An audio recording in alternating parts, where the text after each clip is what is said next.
কতটা আবেগপুলত হয়ে প্রত্যয়ের উপর নিজের ক্লান্ত শরীরের ভার ছেড়েছিল।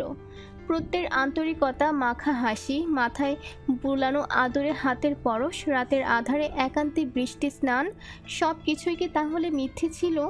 প্রত্যয় তার 7 বছরের ভালোবাসা ভুলে যেতে কেবলমাত্র ওকে ইউজ করেছে, এটা কি সত্যি?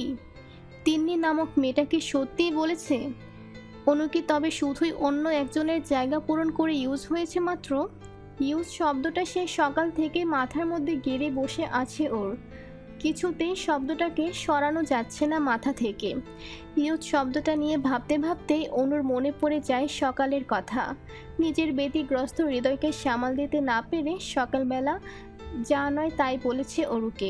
নিজের ছোট্ট বোনের প্রতি এরূপ জঘন্য আচরণ করে প্রত্যয়ের উপর জমে থাকা রাগ অরুর উপর ঠেলে এখন অনুশোচনায় বুক ফেটে কান্না আসছে অনুর। কি করেছে অরু? ঠিক আছে তো? নাকি আপার উপর অভিমান করে ভুলভাল কিছু করে বসেছে ওর ডান পিঠে বোনটা? হাজারো অজানা প্রশ্ন এসে বাড়ি খাচ্ছে অনুর মস্তিষ্কে। ও আর ভেবে সময় নষ্ট করতে পারল না। তৎক্ষণাৎ অরুর সাথে কথা বলার জন্য দ্রুতই ফোন বের করে কল লাগালো কৃতিকের নাম্বারে। কিন্তু দুঃখের বিষয়, বারবার ফোন করার পরেও কেউই ফোনটা তুলছে না। কি করে তুলবে? ফোনটা যে সেই সকাল থেকে মেঝেতে মুখ থুবড়ে পড়ে আছে। এদিকে অরু কলে না পেয়ে শব্দ করে কাঁদতে কাঁদতে অনু বসে পড়ল বালু আস্তরিত স্যাঁতসেঁতে বেলা ভূমিতে।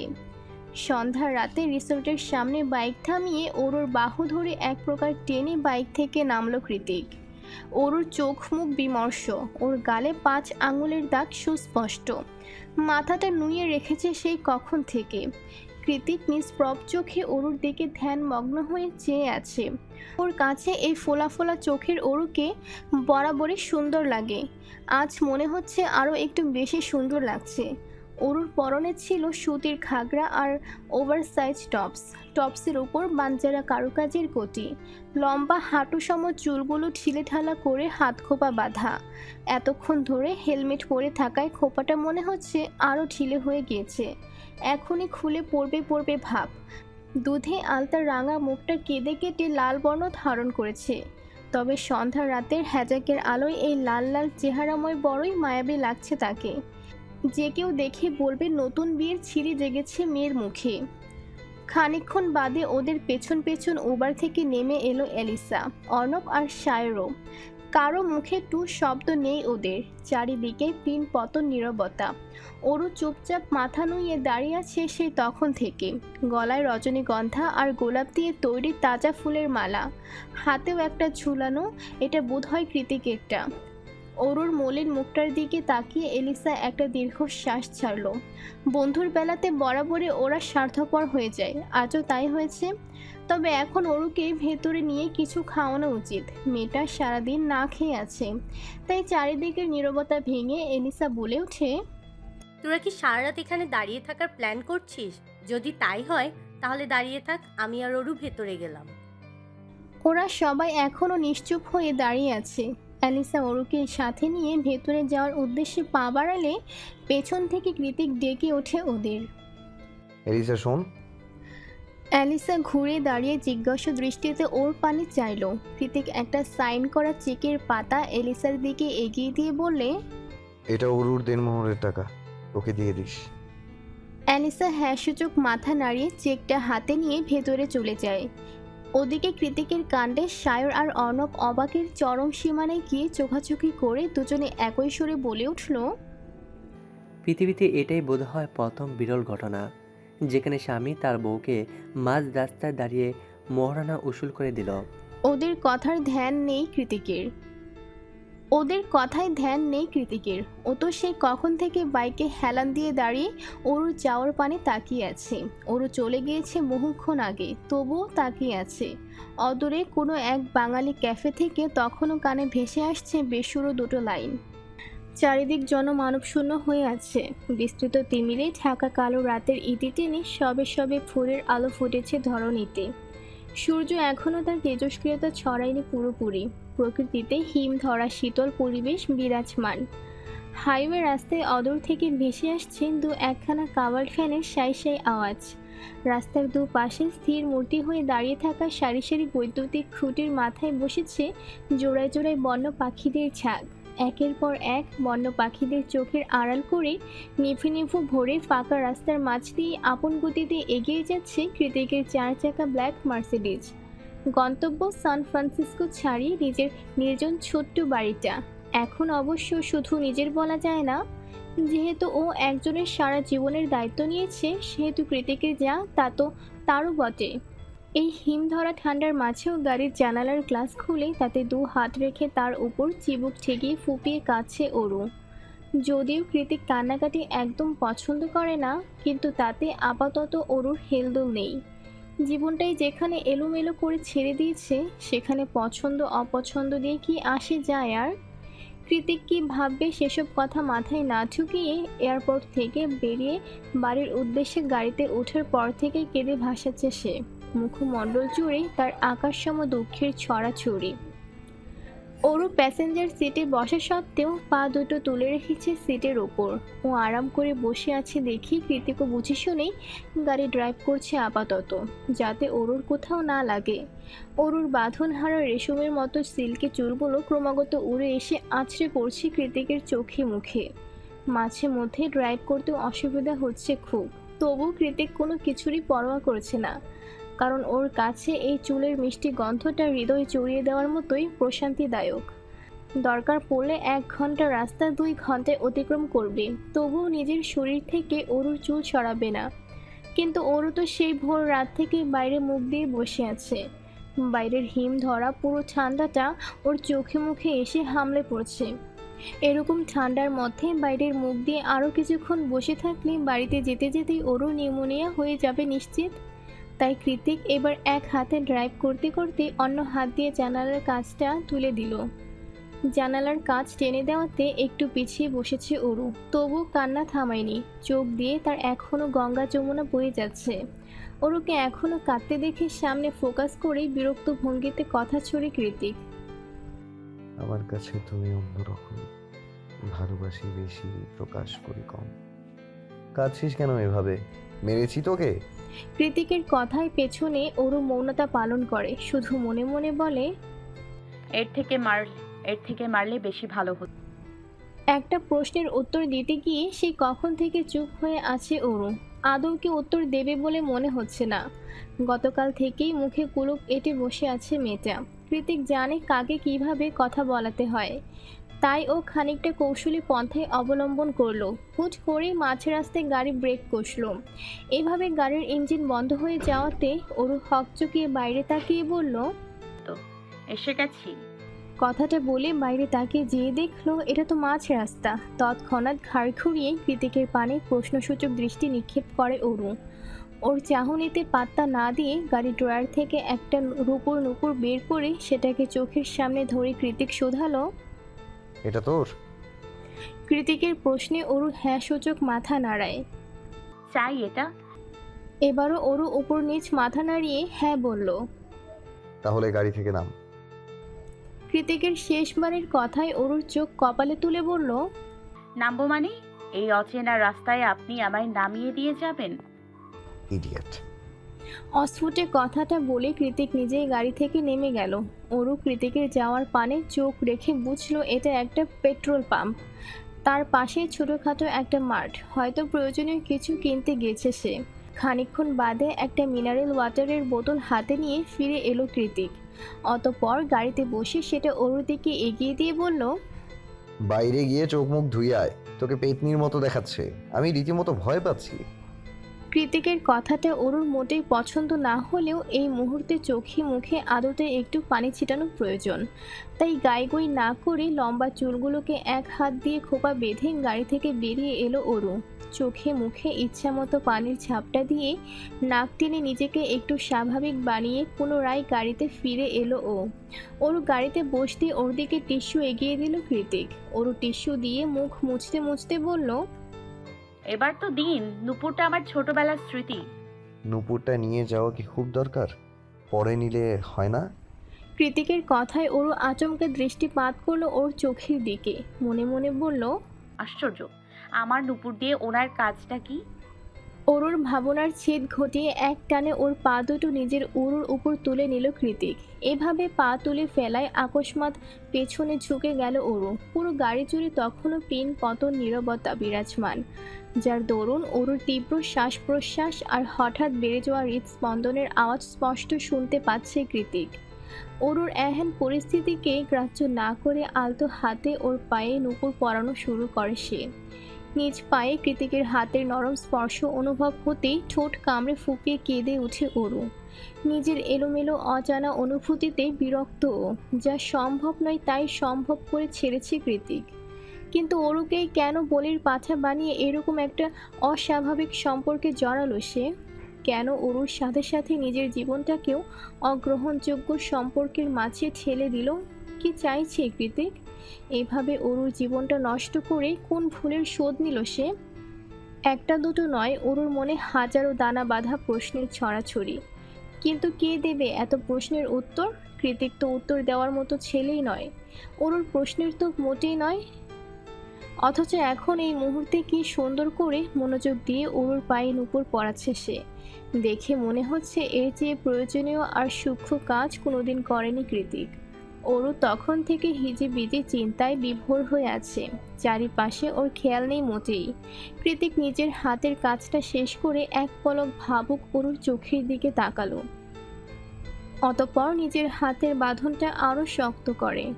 ওর পায়ে অকস্মাৎ হ্যাচকা টান মেরে অরুকে নিজের কাছাকাছি টেনে নিয়ে এলো। আচমকা পায়ে টান দেওয়াতে সুতির ঘাগরাটা অনেকটা উপরে উঠে গিয়ে মোমের মতো সুন্দর পা দুটো দৃশ্যমান হয়ে উঠেছে কৃতিকের চোখের সামনে। কৃতিক শুষ্ক ঠোক গিলে সেদিকে একবার পরখ করে, চোখ ঘুরিয়ে অরুর অশ্রুসিক্ত নয়নে চোখ রাখলো। তারপর আরেকটু কাছে এগিয়ে এগিয়ে নিজের বৃদ্ধাঙ্গুলি দিয়ে ওর চোখের জলটুকু মুছিয়ে দিতে দিতে মাদকতায় নিবিষ্ট চাহনি নিক্ষেপ করে। দু ঠোঁট নাড়িয়ে হাসকে স্বরে বলল, বউ। কৃতিক খুব আস্তে করে শব্দটা উচ্চারণ করলেও অরুর শ্রবণেন্দ্রিয়তে তা স্পষ্টভাবে পৌঁছেছে। কথাটা শোনা মাত্রই অজানা শিহরণে শরীর ছেয়ে গেল অরুর। কাঁটা দিয়ে উঠল শরীরের প্রত্যেকটা লোমকূপ। অজান্তেই তলপেটের মাঝে ডানা ঝাপটাতে শুরু করে দিল অসংখ্য প্রজাপতির দল। ইস, কি অস্বস্তিদায়ক অনুভূতি! অরুর কেমন কেমন লাগছে, গলাটা শুকিয়ে কাঠ হয়ে গিয়েছে মুহূর্তেই। কৃতিক এখনো একইভাবে তাকিয়ে আছে। অরু আমতা আমতা স্বরে বলে উঠল, আমি আমি পানি পান করব। অরুর কথায় কৃতিকের ঘোর কেটে যায়। ও মুহূর্তে অরুর থেকে দূরত্ব বাড়িয়ে ড্রাইভিংয়ে মনোযোগ দেয়। ড্রাইভ করতে করতে মনে মনে কৃতিক ভাবছে, যাক, কান্নাকাটি তো অন্তত থেমেছে। ওদিকে অরু এক নিঃশ্বাসে ঢক ঢক করে পানি পান করে পুরো বোতল খালি করে ফেলেছে। তবুও কোনো কিছুর তৃষ্ণাতে হাঁসফাঁস করছে ভেতরটা। কি অদ্ভুত এই অনুভূতি! কৃতিক কি জাদু জানে? অনু ফ্রন্ট ইয়ার্ডে দাঁড়িয়েছিল। অরু অনুকে দেখা মাত্রই ফ্রেঞ্চ গেট ঠেলে ভেতরে প্রবেশ করে দৌড়ে গিয়ে অনুর গলা জড়িয়ে ধরে হাউ মাউ করে কেঁদে ওঠে। অনু জানে অরুর এমন কান্নার কারণ ও নিজেই, তাই নিজের কাজে বড্ড অনুতপ্ত অনু। অরুর এমন হৃদয় নিংড়ানো কান্নার গতিবেগে অনু আর নিজেকে সামলে রাখতে পারল না। বোনকে দু হাতে জড়িয়ে ধরে ডুকরে কেঁদে উঠে অনু বলে, আপার উপর অভিমান করে এভাবে কাঁদিস না সোনা। আপা খুব সরি, আর কখনো তোকে এভাবে বকবো না, আমার ঘাট হয়েছে। অনুর কথায় ক্রন্দনরত অরু এদিক ওদিক না সূচক মাথা নাড়ায়। অরুর ভাব ভঙ্গিমা অনুর বোধগম্য হয়নি, তাই অনু পুনরায় নরম সুরে বলল, বলছি তো আর কখনো বকবো না এভাবে। এসেছিস থেকে কেঁদেই যাচ্ছিস। কি হয়েছে কৃতিক ভাইয়া কিছু বলেছে? দেখি আমার দিকে তাকা।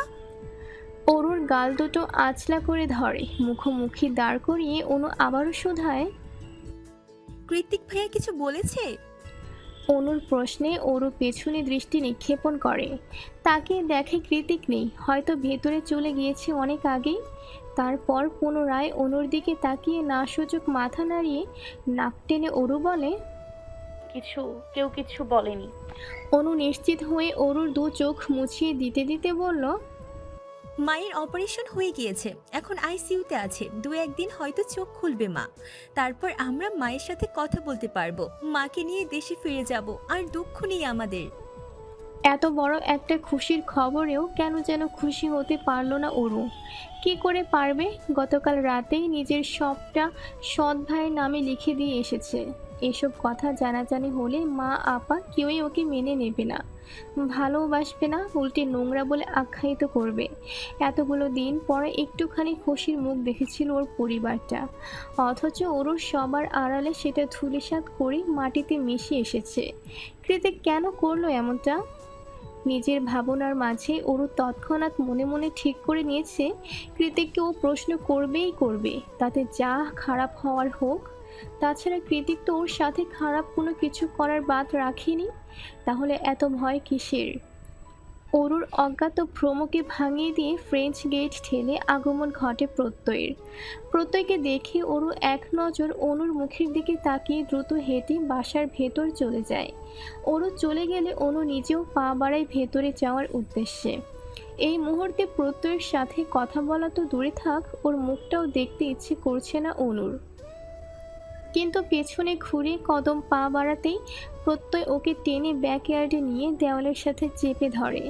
প্রত্যয়ের এমন কাণ্ডে অনু রেগে মেগে ঝাঁঝিয়ে উঠে বলে, কি অসভ্যতা শুরু করেছেন আপনি? বাড়িতে কৃত্তিক ভাইয়া আছে।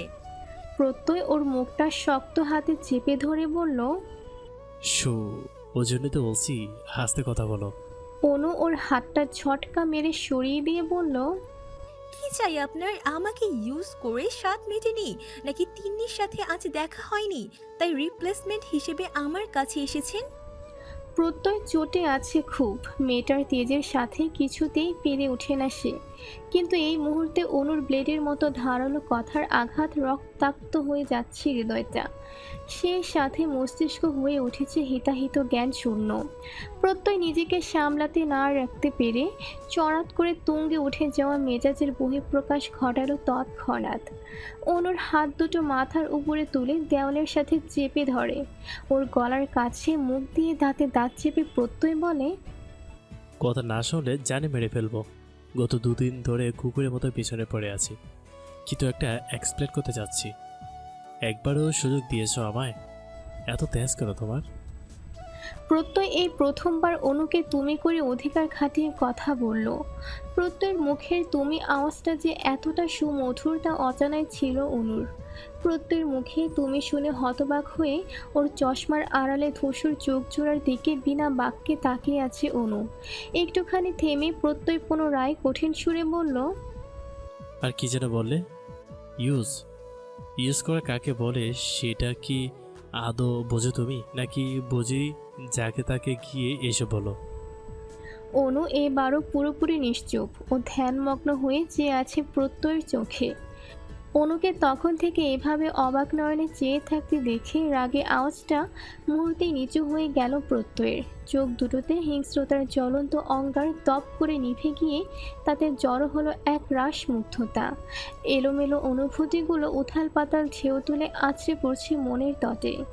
অনু এতটা কাছে দাঁড়িয়ে আছে, এতটা কাছে যে ওর তপ্ত নিঃশ্বাসগুলো প্রত্যয়ের মুখমণ্ডলে ছড়িয়ে পড়ছে বারে বারে। এবার আর কোনো কথা নয়।